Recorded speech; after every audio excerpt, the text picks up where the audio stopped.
There we go. He told me to make sure I turned it on.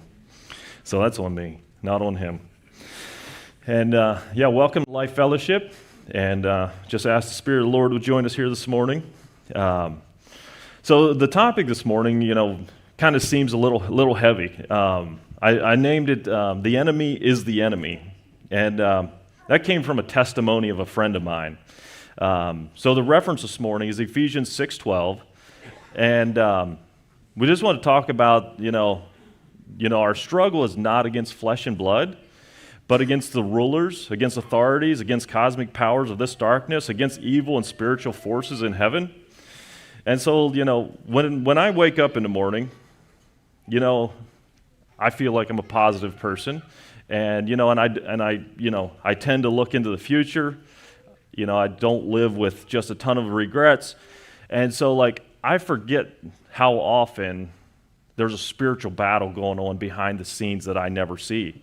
And so, my friend's testimony, which I'll tell you the story here in a little bit, but it really made me think about, when I walk out the door, I see flowers, green grass, trees, especially it's the springtime. I see my family, and it's just like, wow, life is good. And, it's hard to remember some days when things are going, smooth, what's going on behind the scenes. And so, this morning, I don't want to paint a picture that there's a devil behind every bush. That's not the goal of this. It's just a reminder to remember what does go on, because the problems that face us, we see the problem. We don't see the battle behind the scene. Romans 8:28 says, and we know that all things work together for good to those who love God, to those who are called according to his purpose. So not everything that happens is the devil in the bush. There was a blind man that Jesus healed, and the disciples asked, what did he do wrong? And Jesus said nothing. He was made blind for my honor and my glory. So when we leave here today, I don't want you to, boy, everything that happened today is because of the devil in the bush. And at the end of the day, we do live in a fallen world. Thirdly, I believe that a lot of our choices affect what we allow into our lives. Because God wants to give us peace, joy, and mercy, and Satan wants to take all that away. He wants us to live in chaos and darkness, in strife. And so, why did I choose this? Because a good friend of mine, he works in a very large Christian organization, and he goes into schools and he walks beside kids that want to bring the gospel to schools, that want to start prayer groups, that want to start Bible studies into the schools, because he can't go there personally. He can't teach the gospel at schools. But the kids can. They can host Bible studies, kind of like Bibles to School here, things like that.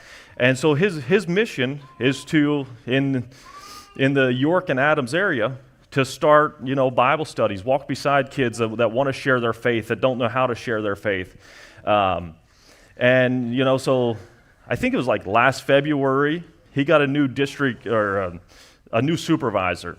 And the supervisor was pretty distant, didn't talk to him regularly, didn't really want to be too involved.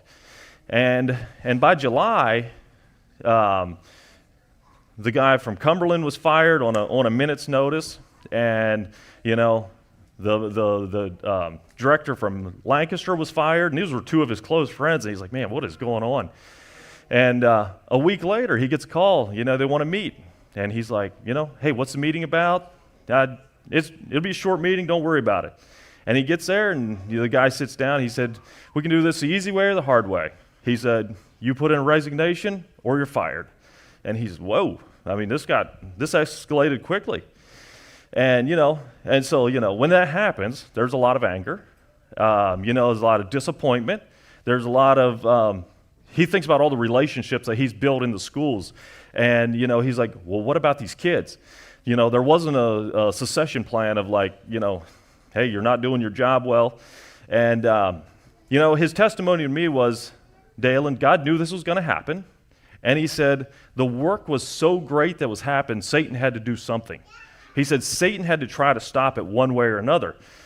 And, for a while, and I think maybe I was pretty negative to Tommy one day. Tommy was the man that had fired him. And he said, Dalen, remember, Tommy's not the enemy. The enemy is the enemy. I saw Tommy as the enemy, right? Because Tommy came in, just blew things up, was stopping a good work that was going on.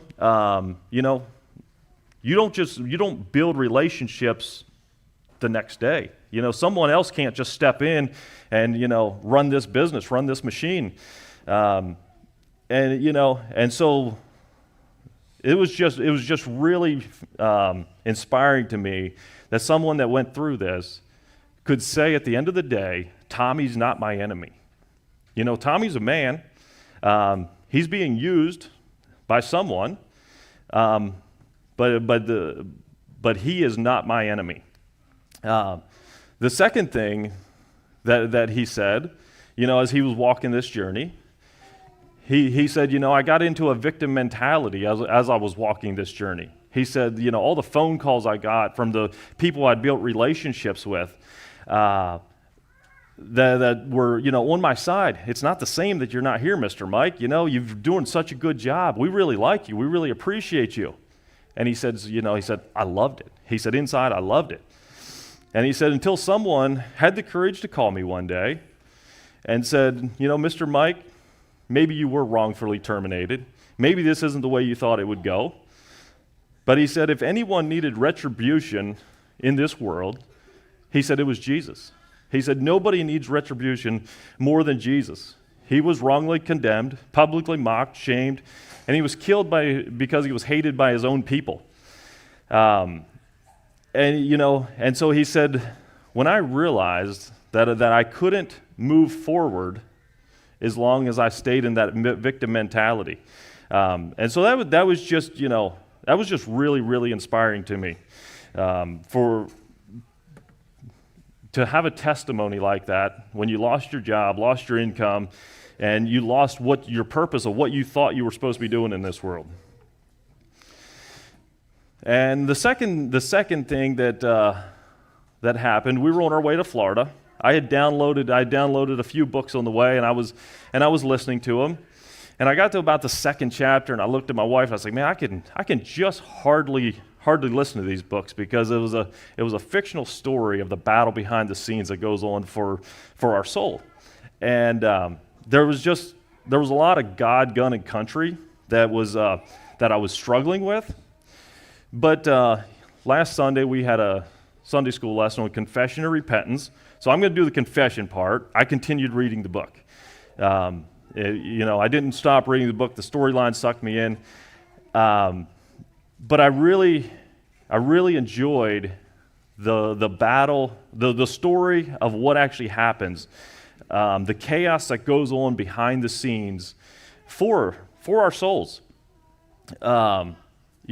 Satan is trying to create chaos. He's trying to get us to fall. He's trying to use any means possible. And there's angels out to protect us. They're out to bring the light. They're out to, we don't see most of the battle that happens behind the scenes. And so, the Holy Spirit is trying to speak to us. Satan's trying to shut that down through doubt, through fear, through unbelief. And so, it just was a great reminder that when I see flowers and trees, sunshine, that there's a big, big battle going on behind the scenes. So what does it mean that our fight isn't a physical battle? So when you think about your own life, what do you think about that it's not a physical battle? Satan hates anything good. So if you think about your life, think about anything that's good in your life, and know that Satan hates that. He will use good in your life to destroy you. James said something last Sunday. He said, through our biblical principles, we can gain prosperity. But Satan wants to use that prosperity then to turn it into complacency and self-dependence. And so, how do we protect against this? God gives us one thing, and Satan's right there to take it away from us. Due to God's goodness, we don't see that battle most days. But there's little temptations along the way, little things that happen, problems that pop up. How do we handle them? What is our enemy? And so let's, in conflict in relationship, what do we see? In conflict in relationship, we see two individuals or a group, a church, they're in conflict. Easy to focus on surface level disagreements, such as hurtful words and differing opinions. The reality is that Satan wants to create strife. He wants to create bitterness, unresolved past traumas. And so, when we get into that, let's look past just the surface area and say what's actually happening on a deeper level. Addictions and temptations. We can see the addiction. We can see the drugs. We can see the alcohol. We can see whatever the addiction is. Well, where'd that come from? And the spiritual reality is maybe there's inadequacy. Maybe there's shame from something that happened. The need to escape some emotional pain. That's the spiritual level. And so these are the battles that we're facing. Mental health struggles, anxiety, depression. When we look at that, do we see them as like, man, they got a head trouble? Or do we see it as, there's a fight for their soul. And they're trying to be, there's unbelief. There's, they're influenced by doubt, by fear, spiritual attacks on their life. And we can go on and on down the list. Maybe there's health. We see the health journey for someone, and it's just a downhill battle. But on the spiritual sense, maybe God's trying to create a dependence on Him. Maybe Satan's using this to, it's like, boy, I'm not even loved by, because I have all these issues. I can't serve people the way that I want to serve people. And so let's look past of just what's physical, what you have going on in your life, and let's look past that into the bigger picture. So who isn't our enemy? So our church is not to be our enemy. Our church is to be a place of rest. It's a place of healing, a place of spiritual growth, fellowship, and a place of encouragement and worship. But what does Satan want to turn it into? He wants to turn it into a place of fear and doubt, of complacency, a place that I go to. Well, I feel good because, I went to church this Sunday. Division. He wants to create division where, believers can't get along. And through distractions. Maybe we're so focused on all of our good works, we forget our relationship with God. Persecution. Irvin's over in the Middle East right now. Satan's trying to use persecution to kill his church. And maybe he doesn't understand it, but, he's not winning. So if Satan can take a safe place, it's supposed to be safe, and if he can turn it into a place with a lack of trust, how many generations can he affect? He may affect me.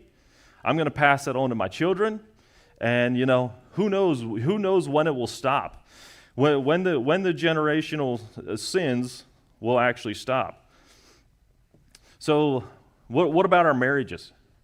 Satan's always trying to get inside of our marriages. Marriage is a foundational principle of God. He's out to destroy that. And so, we have a little boy right now that's so I can look at that and say, wow, these parents are the problem. These parents are the problem. They're living in sin. But we have no idea the backstory. We don't know how they were treated, what for examples they had. And, Satan is looking to seek and destroy, because, if you look at single-parent homes and how much success comes out of there, as far as, successful in school, successful in college, successful, in having a two-parent home later. And so, Satan is out to make as many one-parent homes as he can, because that just brings a ton of chaos into life. So can you share the picture, Scott?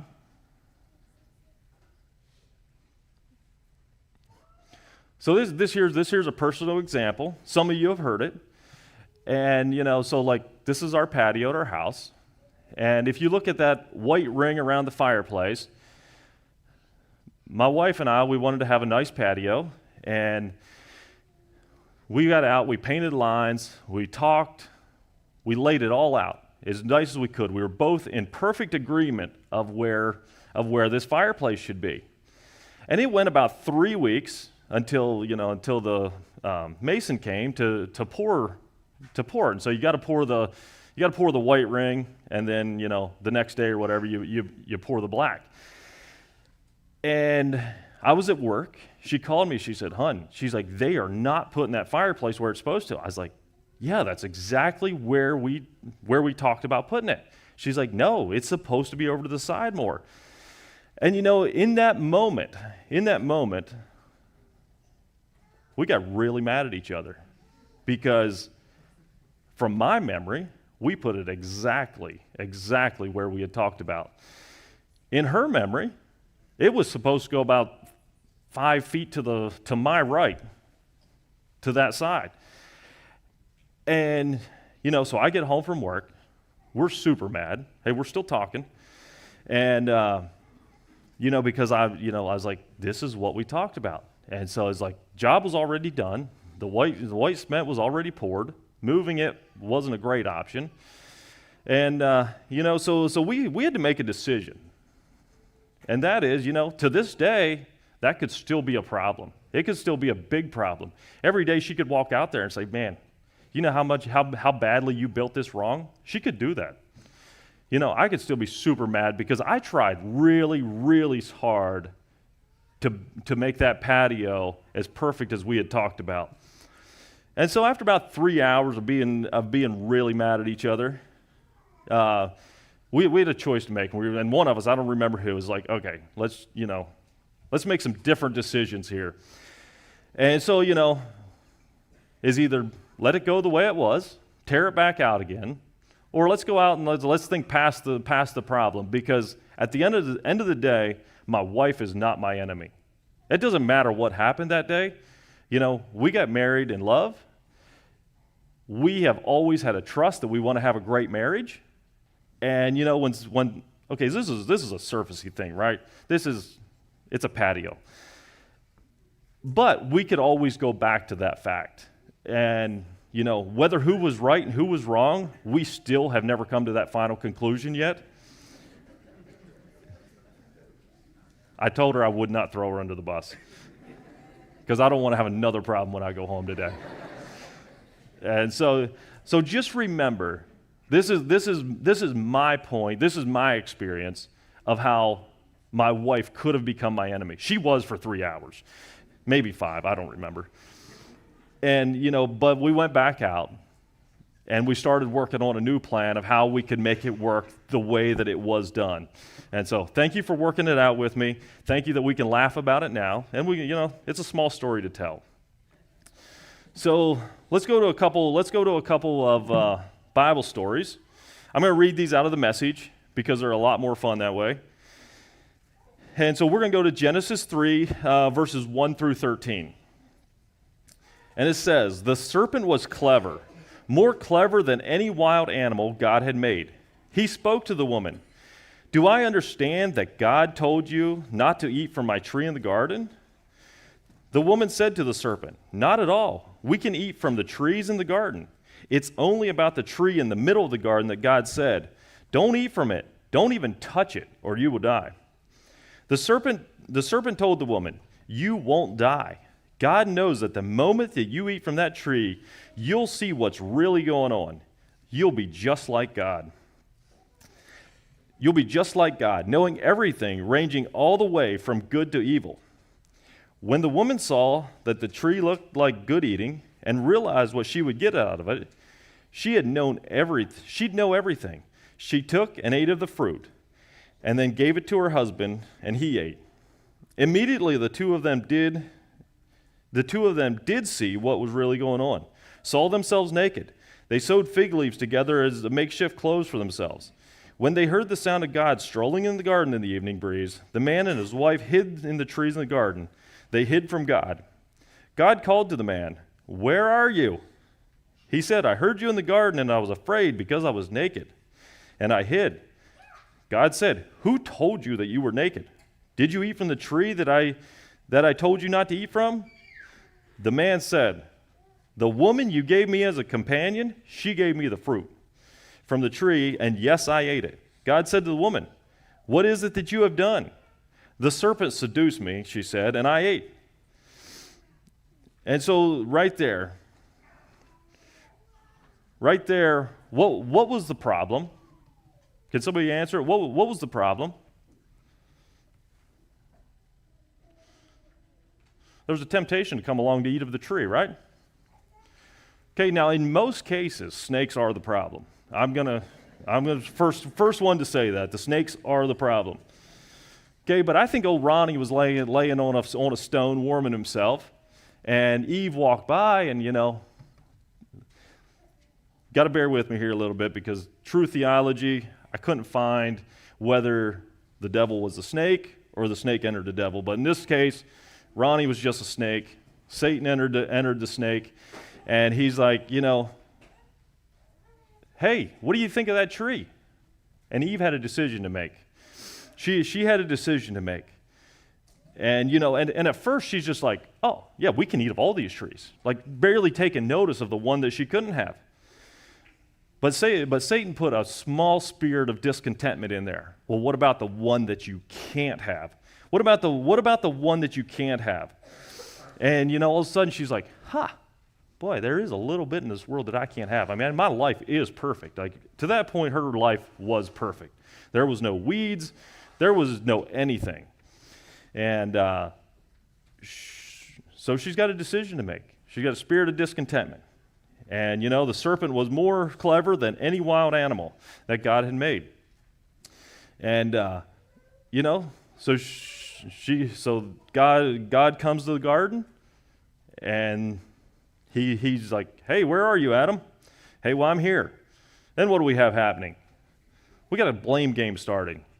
We got a victim mentality. Well, it wasn't really my fault. It was that woman that you gave to me for a companion. She was supposed to be my companion, but now she's like giving me fruit.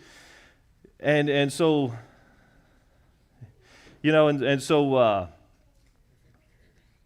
what happens when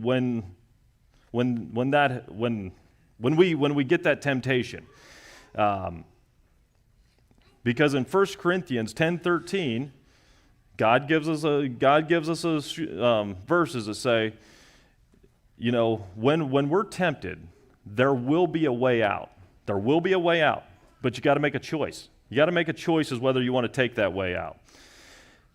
And so the man and the woman, they could not move on as long as they stayed in their victim mentality that, well, this isn't really my fault because it was the woman's fault, then it was the serpent's fault. So God started with the serpent, said, "Boy, I'm cursing you to the dust. You gotta crawl in your belly the rest of your life." And then to the man he said, growing food now is going to become really, really, really hard. And to the ladies, he was just like, childbearing is going to become really, really difficult. And so they had a perfect life. They had no understanding of what was happening back then. So let's move on to the story of Job. Let's go to Job 1.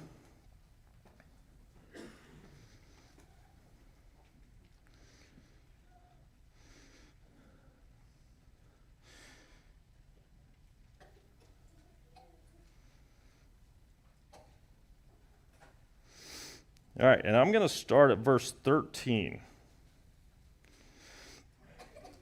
And we'll go back to the beginning of the chapter. But right now we're going to start at verse 13. And I'm going to read some of Job's story. I'm not going to read it all. And it says, sometime later, while Job's children were having one of their parties at the home of his oldest son, a messenger came to Job and said, the oxen were plowing and the donkeys were grazing in the field next to us when the Sabeans attacked. They stole the animals, killed the field hands.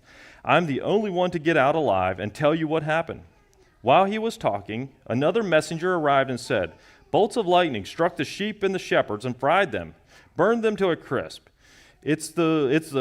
I'm the only one to get out alive and tell you what happened.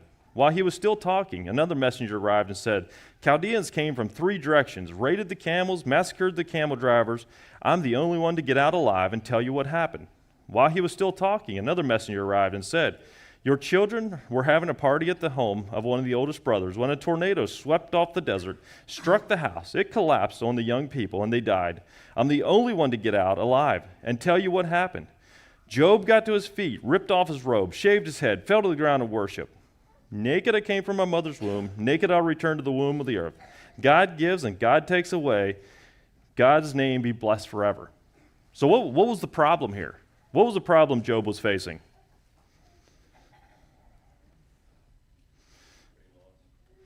He had lost all his earthly possessions. I mean, like, he went to being the richest man in the neighborhood to having absolutely nothing. Let's skip to 2:7. Chapter 2, verse 7. And it says, Satan left God and struck Job with terrible sores. Job was ulcers and scabs from head to foot. They itched and oozed so badly that he took a piece of broken pottery to scrape himself and went and sat on a trash heap among ashes. His wife said, still holding to your precious integrity, are you? Curse God and be done with it. He told her, you're talking like an empty-headed fool. We take the good days from God. Why not the bad days also? Not once through all this did Job sin. He said nothing against God. So once again, Satan came, and he affected Job now with his health. So the reason why I started in the middle of the story, because that's where we always are. We're always in the middle of the story, going through whatever we're going through. Okay, Job had no idea that Satan went to God. In chapter 1, it says, I'm going to read the first 12 verses now.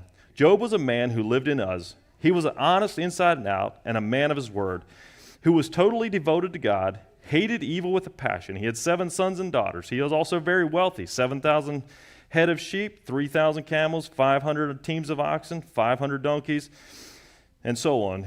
His sons used to take turns hosting parties at their home, always inviting their 3 sisters to join them in their merrymaking. When the parties were over, Job would get up early in the morning, sacrifice a burnt offering for each of his children, thinking maybe one of them sinned by defying God inwardly. Job made a habit of this sacrificial atonement, just in case they'd sin. So then comes the first test. One day, when the angels came to report to God, I want you to think about this. This is great. Satan, who was the designated accuser, came along to them. I really wanted to build a video, but I was not good at it, of this interaction between Satan and God. Because you kind of just see Satan slipping in the back door with the rest of the angels, hoping not to be seen, kind of wanting to get the overview of what's happening in the spiritual world. And, but God singled out Satan and said, what have you been up to?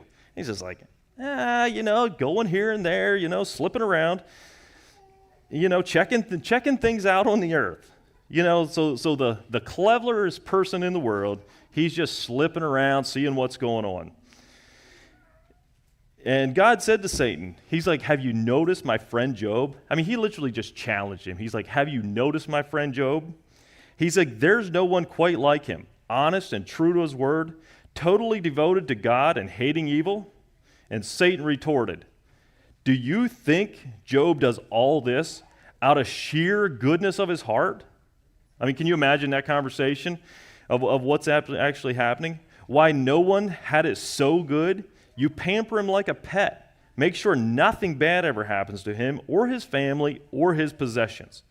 Bless everything he does. He can't lose. It must have been nice to be Job.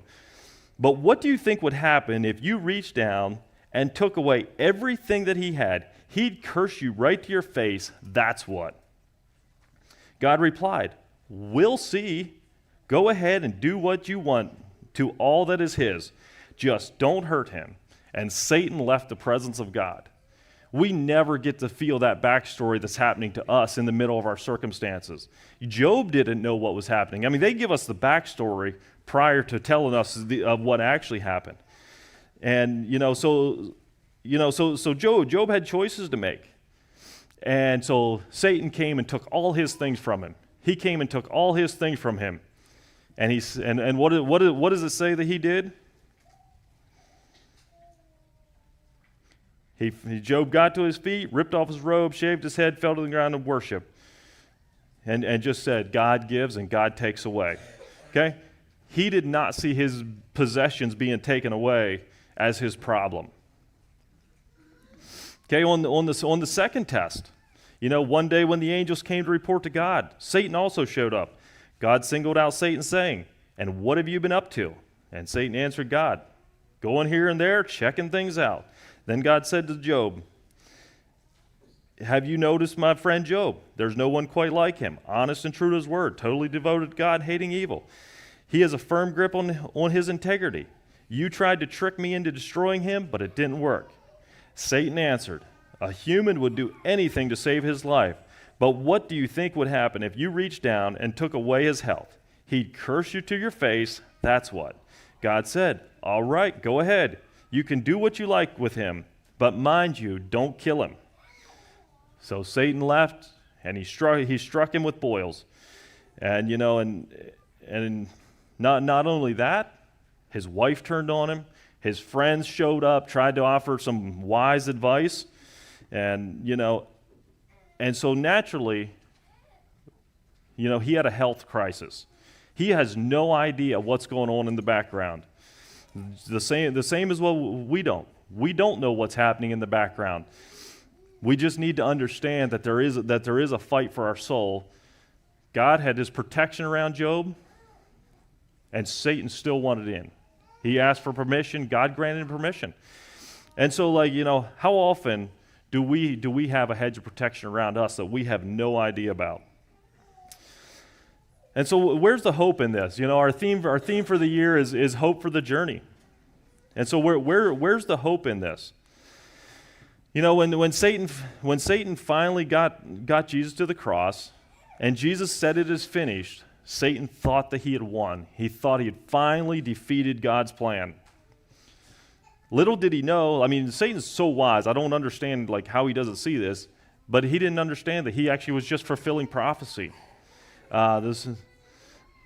During the story, it's hard to see those moments that create these great stories. Just think about if Job had cursed God to his face, we wouldn't have this same story that we have today. And so, the day that Jesus rose from the dead was the day that Satan has been defeated. So, 1 Corinthians 10:13 says that if we accept the power that he gives to us, we will be able to endure all temptations. And so that's what I want to leave with you this morning, is that there is a fight for your soul. Recognize that. Recognize you don't see the backstory that's happening. And just look to his Holy Spirit for guidance and direction. So turn the time over to Dean.